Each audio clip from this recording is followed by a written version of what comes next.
let's talk a little bit about profiles and presets. Now, there, right just below the edit, we do have a tab called Profile. Now, by default, the starting profile is a profile called Adobe Color. Now, most people will be more than happy to start every image edit with Adobe Color, but there is a choice. If you feel that your image is capturing images slightly low contrast or slightly cool, you can choose a different starting point. So you don't have to apply those edits, you can just apply basically a different starting template. Now, Lightroom will give you many templates to choose from. You can maybe choose Adobe Portrait or Adobe Vivid or Adobe Landscape, etc., and use that as an initial starting point. You also have some camera matching profiles. These will try and match options that might be available in your specific camera, so you can try looking at those as well. One of the other things you can choose to do is just go browsing through some creative filters or some monochrome profiles to find an alternative starting point. I often use, for instance, a different profile when I'm starting to edit a black and white image. And you'll notice at the bottom of the screen there's a little slider. Once we've applied the profile, we can increase or decrease the effects of that profile on the starting point of that image.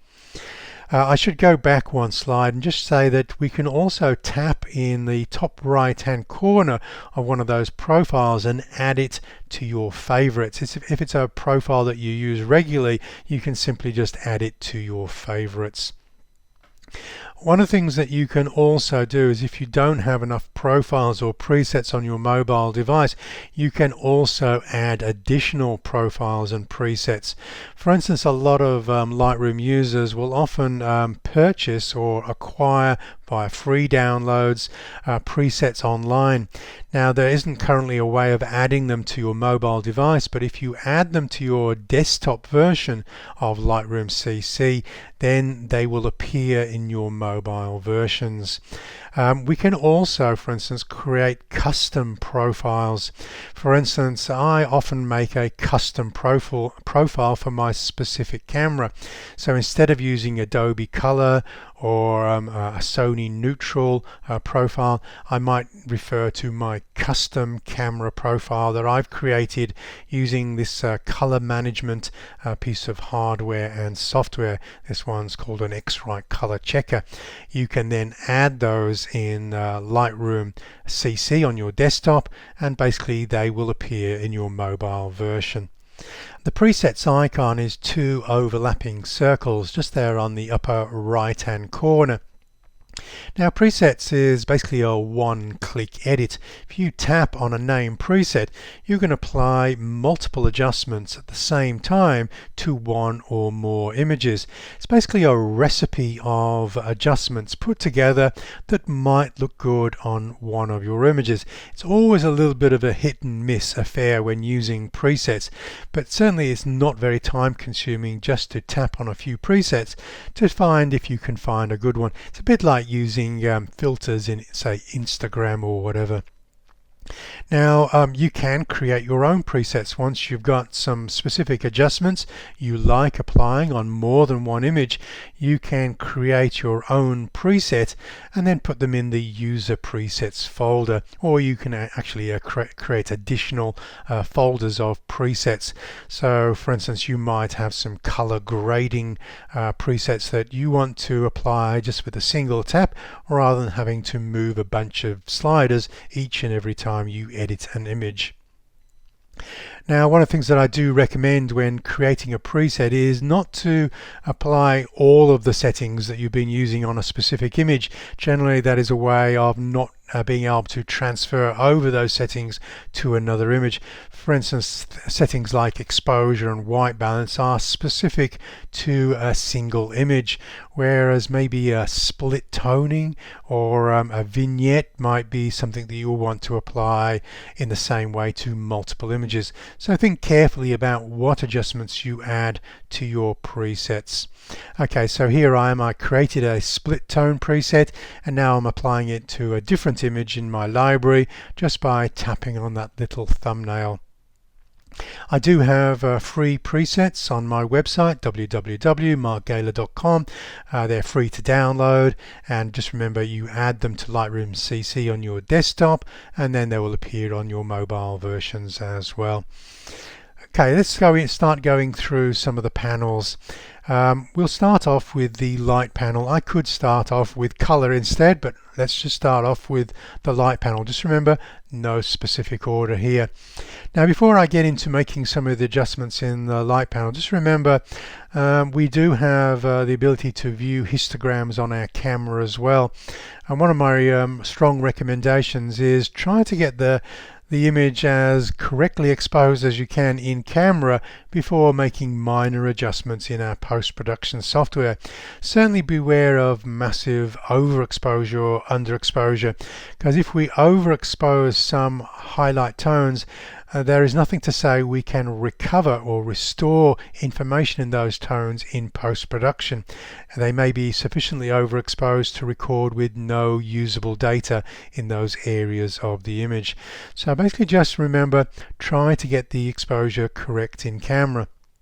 For instance, this image that had predominantly dark tones does lead the camera to slightly overexpose in those instances. So I've allowed for that by underexposing by 1 stop on my exposure compensation dial in camera. Now I'm referring to the histogram in the camera, and again I'm using that almost like a rear vision mirror just to keep an eye on what's happening in the camera. And here I am showing you what will happen with the histogram when we've got information in front of the camera that is actually overexposed. You'll see the histogram hits the right hand edge and starts to climb up that wall, and that is a clear warning that those tones are overexposed and may not be able to be recovered in post-production software such as Lightroom CC. On some cameras you might be able to switch on the blinkies when reviewing the image to see whether you did overexpose those tones. This gives you often the opportunity to make another exposure with a slightly reduced exposure. I'm reviewing the information on the back of the camera to see whether another exposure is necessary before taking those images into my Lightroom catalog. Now, some people may need to look at separate tutorials about how we refer to histograms. Just a short track this is don't worry about the shape of the mountains or the hills in the middle of the histogram. The thing to worry about is what is on the extreme left and what is on the extreme right. This is where the underexposure and overexposure warnings live. So try and get all of the information in the capture in between those goalposts. Now, just to explain that histogram in a little bit more detail, we have the blacks on the extreme left, then come the shadows, in the middle is the midtones, which are controlled by the exposure slider in Lightroom, then we have the highlights, and we have a dedicated highlight slider, and then on the extreme right we have the white slider. We have one more slider in the light panel called contrast, and this will push the highlights and shadows in separate directions or pull them closer together if we're lowering contrast. But the two mini histograms underneath that larger histogram there are the things to be aware of. Underexposure, the histogram climbing up that left-hand wall, or the histogram climbing up the right-hand wall, meaning overexposure. This is generally what you're looking at when you're editing your images. When you are exposing images in the camera, you're generally exposing for the highlights. Just remember, try and keep a little bit of information in those highlights, because we can always process the shadows in Lightroom very, very quickly and restore the information there. But if we've overcooked those highlights, we will not be able to restore information in Lightroom with there. Now, there are a few highlights which we do allow to be overexposed as a general rule of thumb. These are called the specular highlights. These are often the light source itself appearing in the image, or the reflection of the light source off a shiny surface. These will always overexpose. We shouldn't try and get information into those areas. So if you were to put 2 fingers on your trackpad and move the white slider to the right, you'd expect to see clipping, overexposure in those areas where the light globes are inside of that lamp. And in the opposite example here is if we have the absence of a surface, such as a void, an open doorway, where that is not a black doorway behind this guy, it's basically depth, it's a space being unlit, we would also expect those to clip or underexpose. We're not trying to pull detail on an empty cavernous void. Now, one of the things that we can do when we're editing is simply just touch the auto button. Generally, if you've been shooting JPEGs in camera, there's a little bit of auto going on there as well. But if you're a RAW shooter, you might want to see what Lightroom would do if we just let Lightroom take its best guess at how to edit an image. Now, maybe 80% of the time it does a reasonable approach. I would typically argue that you can always do it better manually, but it's certainly worth just tapping. We can always click the undo button just on the top row there. Just do that little arrow button to go back one step if you didn't like what auto did to your image. In some instances, however, auto will create certain problems. For instance, in this particular image, there was no clear white bright tone, and Lightroom always assumes that there should be one in the image somewhere, someone wearing a white shirt or some aspect of white somewhere in the image. So it's assumed that the brightest tone in this image, which is the man's skin, should be rendered white.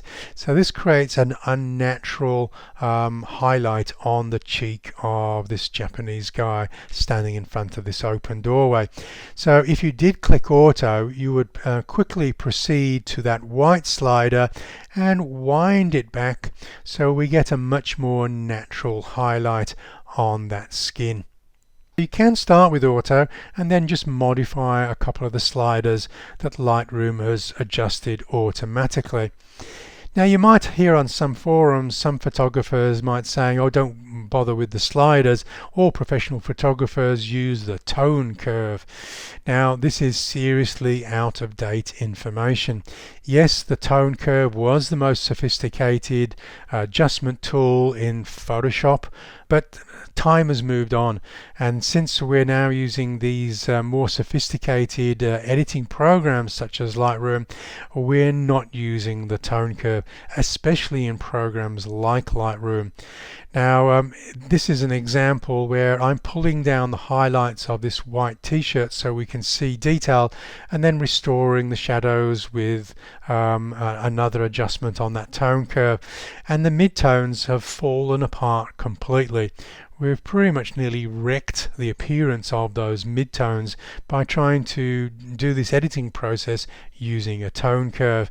And had we just stuck with the sliders, we could have simply just grabbed that highlight slider, which represents where the t-shirt is, and just pull that to the left to darken those tones. And it has no knock-on effect to the midtones or shadows. And tone curve generally does have a knock-on effect. Now, in the full version of Photoshop, we can use very sophisticated time-consuming techniques called luminosity masking. They're very time-consuming, and there is no point in going down that editing task or workflow, because we can simply do this with a 1-second edit by putting our finger on that highlight slider and lowering their tonal value. Okay, so where to start? This will vary from image to image, but occasionally you'll capture an image that you start scratching your head going, I'm actually not too sure where I should start editing this image. Now, to show you this example captured at sunset on a beach in my home state of Victoria, the first thing I'll say is I can't see the shadow detail, it's too dark. I can't see the highlight detail, it's too bright. I can't make any color corrections because I can't see much of the color. So because the shadows and highlights are either too bright or too dark, let's start there. So I'm just going to grab those highlights and move them all of the way down, and move all of the shadows. Now this isn't going to be the perfect edit, but at least I can see the information to start making other decisions. If I've decided I've pushed one of those sliders a little bit too far, I can come back a little bit. I would prefer to see people not nudging sliders 2, 3, 4, 5, but basically grab that slider, move it until it's too much, and then come back a little bit. That's a faster way of editing. And there is my final edit. Now you might think that's come an extraordinarily long way, and probably took me 20 minutes to edit. It actually took me 1 minute, and I have a movie on my YouTube movie which shows me editing this image in 1 minute. It's a 1 minute movie. So once you've got control over Lightroom, some of these edits are exceptionally quick. One of the things that will happen when you're reviewing images, once you've loaded them onto your mobile device, is you might inadvertently skip past them, thinking, "Oh, that's rubbish. That's rubbish. I won't bother editing that. That hasn't worked out." And what I say to you is, if you took that image, that image deserves a closer inspection, just by moving maybe the shadows or highlight slider to see what was lurking in those dark shadows. And certainly here is an example where I've moved that shadow slider to +100 just to see what was there. And this might encourage you, oh, that image isn't as bad as I thought it was. This image, does deserve a few minutes of my editing time to see whether I can get that image looking fabulous, which is why I took the image in the first place. And so I've titled this image "Let There Be Light." This was captured with a long exposure with the tripod on the ground, and we can see the blue light coming from this guy's mobile phone there. This is another image that I really enjoyed capturing, but the raw image doesn't do the scene justice at all. I've lowered the exposure a little bit to make sure I don't overexpose the highlights, but this has rendered those running dogs very, very dark. So again, I've exposed for the highlights, process for the shadows, and again you'll see the highlight slider has come down to -100. The shadows have gone up to +100. Typically we can get an unnaturally flat looking image when we do both of those sliders in extremes.